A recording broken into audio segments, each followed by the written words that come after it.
I knew that it was going to be a good day at the bins when I found an Alexander McQueen laser cut long sleeve in the first 5 minutes. Hey guys, it's Natalie, and today we are thrifting at the Goodwill Outlet where you pay by the pound, specifically looking for items to resell on apps like Poshmark. It is the new year, and I have some really big goals for 2025, one of which is going on an international thrift trip with my best friend, but of course, we need to be able to fund that. So this is episode 1 of Thrifting to Afford an International Thrift Trip. Now, fortunately, I've already made some Poshmark sales thanks to Prime Lister's Poshmark automation tool, which is the sponsor of today's video. I have not touched my Poshmark closet in weeks, yet I have still made 11 sales this year, which amounts to $337.50 after fees. My cost of goods for the items sold was $51.50, so I already have $285 to add to my trip fund. Prime Lister's Poshmark automation tool is a game changer for your Poshmark resale business.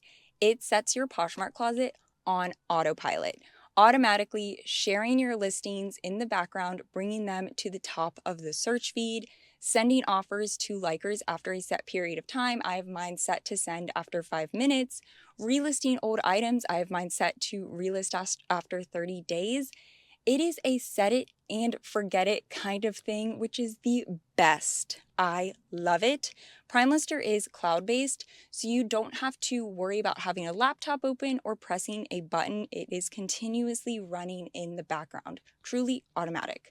Then they also have an app, so if you want to do more, go above and beyond and maybe send some aggressive offers at the end of the week, you can go in and check off the listings you want to send offers on, or you can adjust your automations on the go. You can do so many things. It is an amazing tool and has truly made me fall in love with reselling again. I was going to give up on reselling on Poshmark in June. I was done. It was so much work for such little pay, and there was such a big mental load of having to remember to open your laptop, go through, share your listings, relist items, do all of that. But I tried Prime Lister as a last-ditch effort, and not only did it make me love reselling again, but it brought me results. It is amazing. I highly recommend checking out Prime Lister's Poshmark automation tool. You can get 14 days free with no credit card required with the link down below, and also get 30% off your first purchase. Thank you so much for sponsoring today's video, Prime Lister. Let's drop off these sales and get to thrifting, y'all.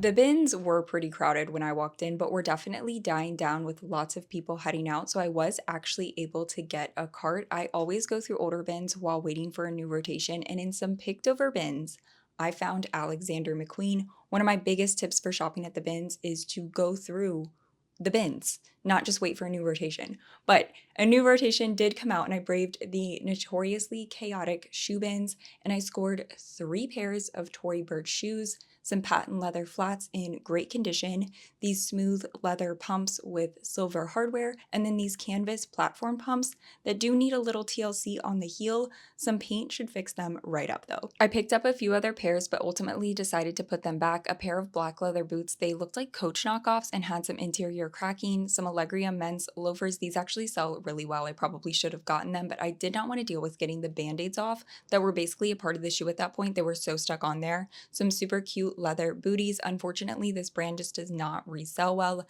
And then some Stuart Weitzman suede heels. I love Stuart Weitzman, but this is the older tag and they typically take a long time to sell for a low price. I went back to the shoe bins and found some UGG knit wedge boots. I love selling UGGs in the winter. I also spotted one lone Vera Wang lavender leather boot. I'm an optimist, so I tossed it into my cart, hoping I'd find the mate later. I found some Ufu's workout recovery sandals. They just need a wash. A Vivo barefoot baby shoe. I love Vivos. They are so expensive new. No experience with the baby ones, but the adult ones are definitely a bolo. A Coach leather crossbody bag in great condition.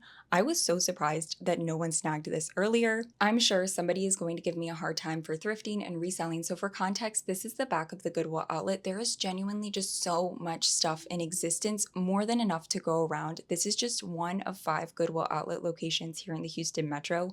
We also have over 45 regular Goodwills, 5 family thrift outlets, 15 regular family thrifts, and I could go on. The Houston area alone has over 200 thrift stores according to the internet.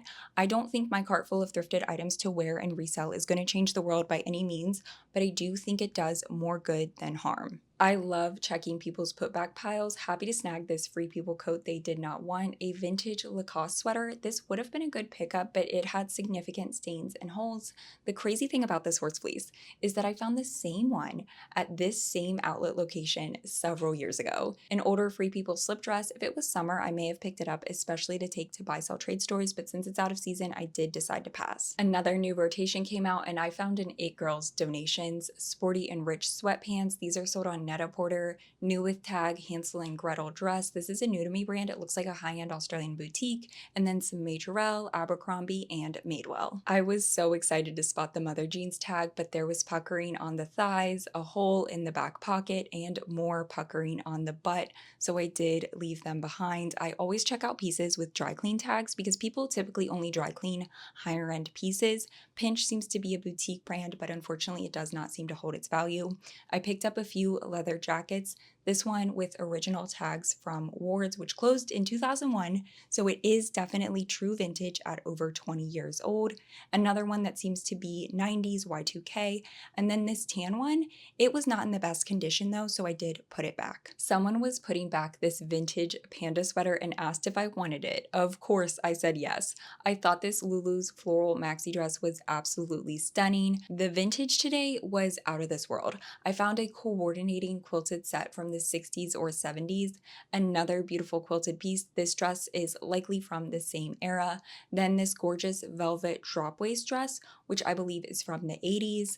I thought I hit the jackpot with some Demonia boots, but the sole was almost completely detached. I do not think that they were repairable at this point. These are some of the pieces I ended up passing on. A Lily Pulitzer pink tweed pencil skirt. I've gotten a lot pickier with this brand, and this style just does not have a great sell-through rate. A Sandro piece with way too many stains. A new with tags mohair sweater. This felt really scratchy, and low quality mohair is supposed to feel really soft to the touch. Some Lululemon that were faded and had a small rip. A cashmere sweater, it had several holes unfortunately. I always check cashmere pieces thoroughly at any thrift store, but especially at the bins. One of my favorite finds was this vintage USA kids leather jacket. It was just so cool, but I don't know any kids this size and I rarely sell kids clothing, so I passed it along to someone who not only has kids, but also sells kids items. I picked up quite a few other pieces, which you will see in the haul. I found the matching Vera Wang boot after a few hours and I took it as my sign to leave. In line, I did second guess this Parker jumpsuit that I picked up. It had a few pulls in the satin, so I was like, oh, it's not sellable, but really I do not need it for myself. I don't see myself wearing it. I ended up getting 37 pounds and spending just under $100. Like I said in the Thrift With Me portion of the video, I spent just under $100, $99.73 to be exact, and that is including tax. I got 36 items. My average cost per piece was $277. 26 of these items are to sell on online platforms like Poshmark. 5 items are to take to buy-sell trade stores like Buffalo Exchange or Clothes Mentor. I keep a little tub, and once it's full, I will take it in to sell. And then 5 items are to keep for myself. With the items that I will be listing online, which I will go through first, I will also try to include some additional sold comparison pricing on screen so you can get an idea of what these items should sell for. Starting off with the Coach black leather crossbody. It's not quite new, but it's not quite vintage. It's somewhere in between, but just in great condition and a classic piece. Some men's bird dogs pants. These feel so similar to Lululemon pants in my opinion, which is what caught my attention when I was digging. They do retail for quite a bit as well, right around $120, and they seem to have a really good sell-through rate, selling really fast for around $35, give or take. Vintage high-rise faded black Calvin Klein jeans. Based on the tags and the fact that these were made in the USA, I would date these to the early 90s. Abercrombie & Fitch jeans in the style the mom high-rise. This style does not sell quite as high as some of the other styles in my experience, but it does still consistently sell for me, so I don't hesitate to pick it up, especially at the bins. Guess jeans, early 2000s, micro mini denim skirt. The sporty and rich gray sweatpants, like I said, these retail for over $150. They should sell for over $50. An Athleta wool cashmere blend Kontekst sweater. This is such a cozy piece for winter. The vintage panda sweater, based on my Google searching, I would say this is from the 80s. The Free People cotton cord coat. Free People is one of my top selling brands on Poshmark, and if you have not heard, boho is apparently making a big comeback this season, so I feel like this coat should do really well. Another crazy thing about this vintage horse fleece is that it looks so similar to a current jacket on Revolve from the brand The Great, which retails for $350 for a horse fleece jacket. So beyond having bought and sold this jacket before, horse fleece jackets are currently trending. The Alexander McQueen long sleeve. I feel like this looks so weird on the hanger, but it's really stretchy like a pair of tights, which makes sense because it's 80% nylon. I did not find the exact piece in listings that have sold. I did find it in one other current listing. Somebody has it at $475. I don't think I'm gonna get that. I just looked at some recent Alexander McQueen long sleeve sales to get an idea of more realistically what I could get for this piece. The two vintage black leather jackets. If you're here for my style content, you know I just love leather, so it makes sense that I also love selling it. Leather jackets do not sell for a ton for me. They typically sell for around $40, but they consistently sell. Given that I don't sell them high, I don't have the profit margin to professionally dry clean them, so I DIY clean them. And how do I do that? I turn them inside out, thoroughly steam them, then turn them back right side out, wipe them down with a soapy Dawn dish soap rag, let that kind of marinate for a second, and then wipe them down again with another clean wet rag, and then condition. And that process pretty much always works for me. Now this time around, I've noticed that these still have a very faint scent of, say, your grandma's attic. It doesn't smell bad. If it smelled bad, I would not be holding them this close to me, but it is there, and I don't like selling things that aren't in great condition. I feel proud of the things that I pick up and sell. So with that said, I'm gonna try to clean them one more time. If my process does not take the smell out, I'll offer them to some friends, see if they wanna pay and dry clean them. And then if not, I will just have to redonate them. That is sometimes the case with items, especially from the bins. You don't know, what exactly you're getting. I wouldn't have noticed that smell while I was at the bins, so sometimes there are losses. The vintage velvet drop waist dress. This piece is absolutely gorgeous. It looks like something I would see today in a store like Reformation or Anthropologie. I do still think it is from the 80s given the tag and the style. But interestingly enough, when I was searching this brand and the keyword dress, what came up was a ton of sewing patterns.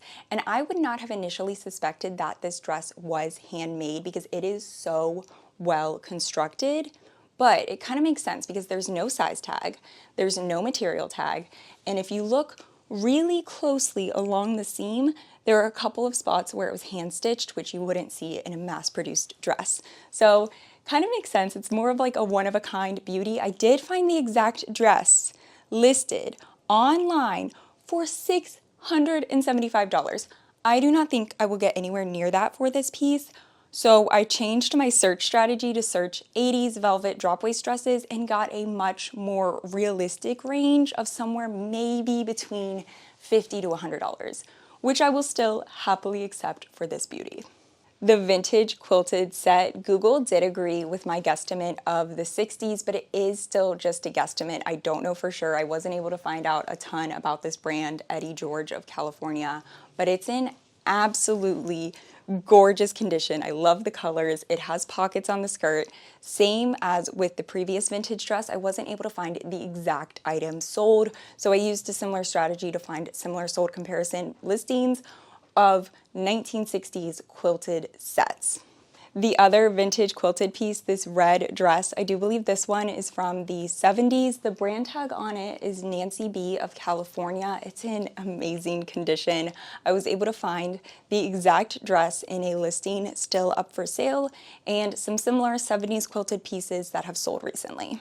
The Lulu's floral maxi dress. Lulu's does not sell like it used to in my experience, but more elaborate, modern, maxi-length styles are still worth picking up in my opinion. The new with tag Hansel and Gretel black dress. I think I said Hansel and Gretel, like the fairy tale in the thrifting portion of the video, so just ignore that. It's Hansel and Gretel. But this is my first time ever encountering this brand. I almost threw it back because the little pink tag kind of looked like a Shein or fast fashion tag at first glance, but I felt this piece and I could tell that most of it was 100% cotton, so I decided to pick it up and check it out. I've never sold it before. The sold comparison pricings are kind of all over the place, so I'm just interested to see how it'll do. An Abercrombie & Fitch denim mini dress. I originally had this in the buy sell trade store pile, but I decided to check comps and I was pleasantly surprised, so I will be listing it. A beige little black dress. This is an older beige piece, so it likely won't go for much, but I feel like a little black dress is really timeless. If it doesn't sell in a few months, I will definitely take it into a buy sell trade store. I think I showed the shoes off really well in the thrifting portion of the video, but I did want to show you guys the UGG wedge boots because I did notice a flaw once I got home. They are missing the back laces, so I'm probably just gonna have to list them for less as is, or try to find some replacement laces. Maybe I have something that could work on hand, but sometimes you do find flaws once you get home, and it's just a part of shopping at the Goodwill Outlet. These next 5 pieces are to take into buy-sell trade stores. A Majorelle ribbed sparkly long sleeve. This brand is so expensive retail. A top like this would cost around $150 new, but I cannot sell it for the life of me online. A green and white striped button-up Madewell vest, a red and white striped Zara button-up. Zara almost always sells at buy-sell trade stores for me. An airy mustard yellow crew neck. Airy crew necks and sweatshirts have a 100% sell-through rate at buy-sell trade stores for me, so I most always pick them up at the bins. And then a Banana Republic blue and white striped midi dress. I just thought this piece was so cute. I actually wanted it for myself, but once I tried it on, it was not flattering, so I will be taking it in a little closer to spring. And then these last 5 items are for myself. This beautiful piece of tulle fabric, it is huge. It's almost 2 meters of fabric. I am so excited to sew with this tomorrow. I'm meeting up with Michaela, who runs the Instagram page West of Vintage, and we are sewing something together. Last year, one of my New Year's resolutions was to use my sewing machine, and I guess you could say I achieved it. I did a couple stitches, learned how to thread the needle, the basics, but I never made anything. And meeting up with somebody to actually make something is going to be a game changer. It's just some accountability, and I'm really excited because this is a beautiful piece of fabric to work with. An Escada Sport 100% virgin wool striped turtleneck. If you watched my last 7 a.m. thrifting video, I was searching for the perfect striped turtleneck, and I'm glad it didn't work out because look at this beauty. It is amazing and it's so nice. Escada retails for so much. It does not resell well, but it is so expensive because it's really nice. I'm so excited about this piece. Look at it. A red cashmere sweater. Y'all know I love bougie natural fibers, and cashmere is one of my favorites. This one is in pretty good condition. There's no holes, just a little bit of pilling right here under the arms, but I should be able to comb that off.